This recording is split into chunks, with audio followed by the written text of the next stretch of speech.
সাথে আমার 3 বছরের রিলেশন ছিল। সামান্য একটা ইস্যু নিয়ে আমাদের ব্রেকআপ হয়ে গেছে। আর ও আমাকে থ্রেট করছে যে আমাকে দেখায় দিবে বিয়ে করে। আর বিয়েটা যে আমার বড় বোন কি করবে সেটা আমিও জানি না, ও জানে না। আমরা দুজনকে অনেক ভালোবাসি আম্মু। এই পাবেল, এই মেয়ে কি বলছে সব? আব্বা, ও যা বলছে সব সত্যি।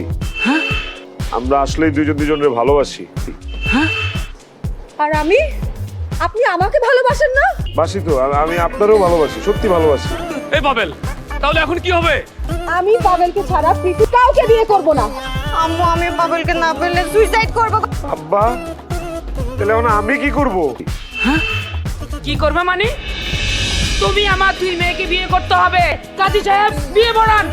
তুই বিয়ে একসাথে কয় কি? শুরু করেন।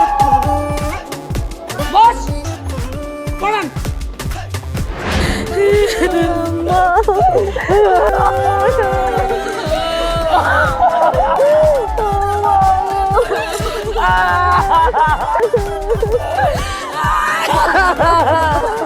মারে মারে, তোরা থাম। তোরা এরকম করলে আমার কলজা ভাঙে যায়। বাবা পাবেল, আমার এই দুই মাইয়া ছাড়া দুনিয়াতে কেউ নাই।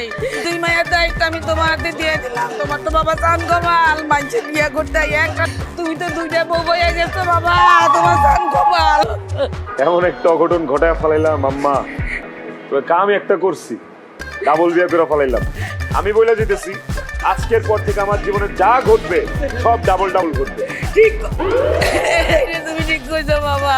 সারা জীবন জুইনাইছি, বিয়ে হইলে মাইয়া দুই হাত আর আমার দিয়ে 4 হাত একসাথে হয়। বাবা তোমার যে কি চান কপাল, এই যে আমার এক মেয়ে 2 হাত, এই 2 হাত 4 হাত, তোমার 2 হাত মোট 6 হাত করে দিলাম বাবা। সাবধানে রাখো, স্বপ্ন করে রাখো আমার দুইটা কলজা। সব উপরওয়ালার ইচ্ছা। আজকে থেকে আমার এই দুই মাইয়া কিন্তু আপনার ছেলের বউ না, আপনার দুই মাইয়া। বেআইন, এই বিষয়ে আপনি কোনো চিন্তাই করেন না। চাইলে কিন্তু আপনি ওই দুই মেয়ের সাথে আপনিও যাইতে পারেন। কই যাইতাম? আমার বাড়িতে। পরে যাও। আম্মা, তুমি ওষুধ খেও ঠিক মতো। তোমার যখনই আমাদেরকে দেখতে মন যাবে তুমি কিন্তু আইসা বইরো। হে আল্লাহ, তুমি আমার দুই মাইয়ার শান্তিতে রাখো। আসো আসো আসো। ভালো